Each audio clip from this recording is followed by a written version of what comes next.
name is Ayleen Farnood, and welcome back to another one of my virtual reality game explanations. Today we'll be looking at my Hurdles VR game, where you try and complete a race as fast as possible while jumping over hurdles. As you can see, the player starts off slowly and speeds up as time goes on.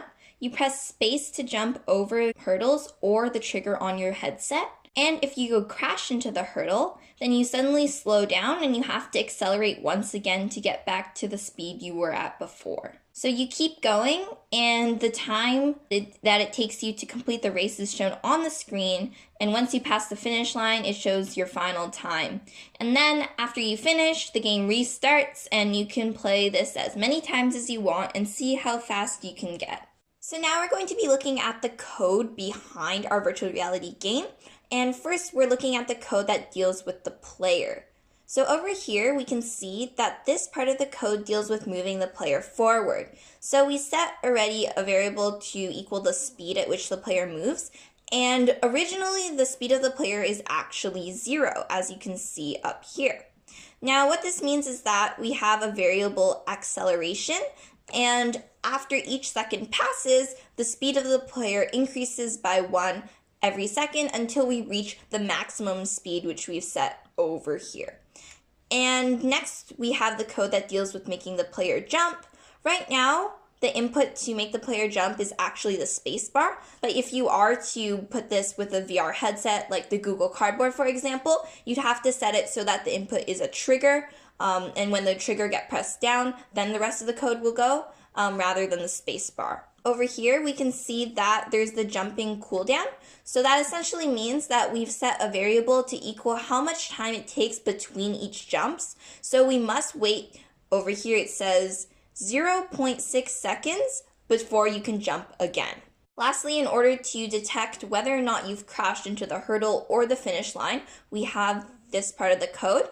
And if you crash into a hurdle, then the speed of the player decreases and it becomes 1/3 of the speed which they were originally going at, and so they'd have to accelerate again to reach their maximum speed. While over here, if you reach the finish line, then we're going to set the boolean reach finish line to true, which will affect the rest of the code. Now moving on to the code for the player camera, essentially to give the illusion that you're running, I made it so that the player looks like they're bopping up and down as they run. So over here, we set the X position to equal the same thing, the Z position to equal the same thing, but we changed the Y position. And so this way you're moving up and down slightly.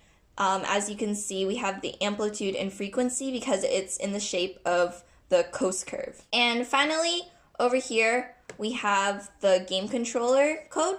And essentially, we're just dealing with the text that appears on the screen. So the game timer that appears on the screen is real time, so it's actually counting the number of seconds it takes you.